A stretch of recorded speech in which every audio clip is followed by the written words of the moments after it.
Okay, so this is a quick screencast of Perusall. I'm not sure if this is exactly what you guys see since I'm an instructor. I'm not sure if my window looks a little differently from yours, but I think it's the same general idea. So what you'll have is you'll have your assignment for the week, so this is just our first assignment. And what you'll do is you'll click on that and you'll come into the content of the course. And you can actually, in the course, there's audio recordings for these too, so you could listen to them and go through them, or you can just read them.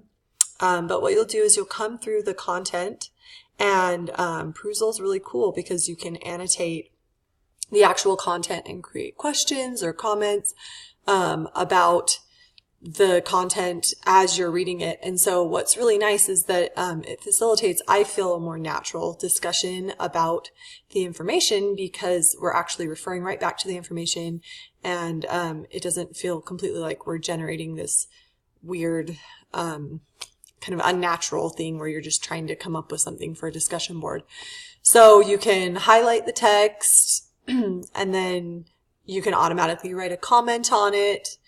And then what you can do is when a lot of people have already commented, you can click to all conversations and actually click on that. So it looks like if there was a conversation, something that somebody had already commented on, you can come in and you can then comment on that person's comment.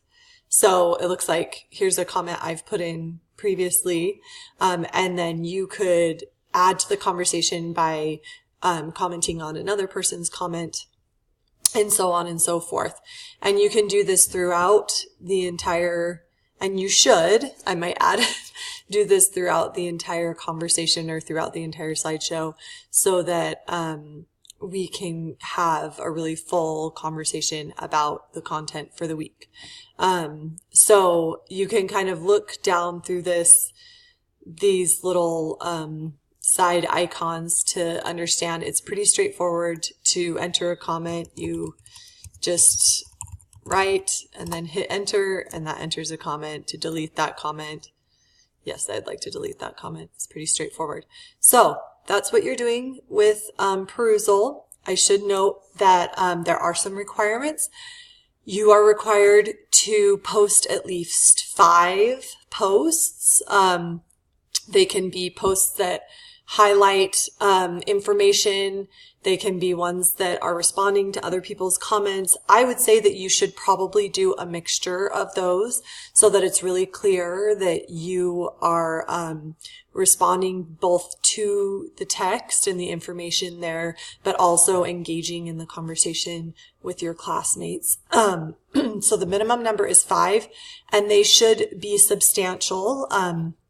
You're really not going to receive points if you write something like, oh, I agree.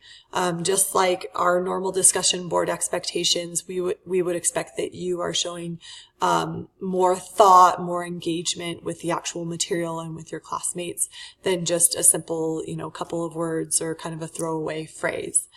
Also, your comments should be distributed throughout the text. So if you do 3 or 4 comments, or I guess if you do your 5 comments right up front and then you don't respond later in the materials, then you won't get full credit. You need to have, it needs to be obvious that you've read through and really engaged through the entire document. So I should note that this is actually an auto-graded program, which is another really cool feature of the program. However, those are kind of some basic guidelines that you need to hit in order to get full credit.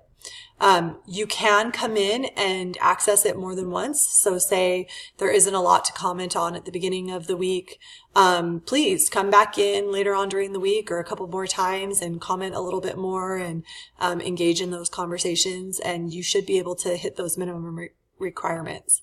So, but I just did want you to come into these assignments kind of knowing the basic requirements and how you can do well in them. And hopefully we can have some really great discussions that really benefit everyone. Thanks, guys.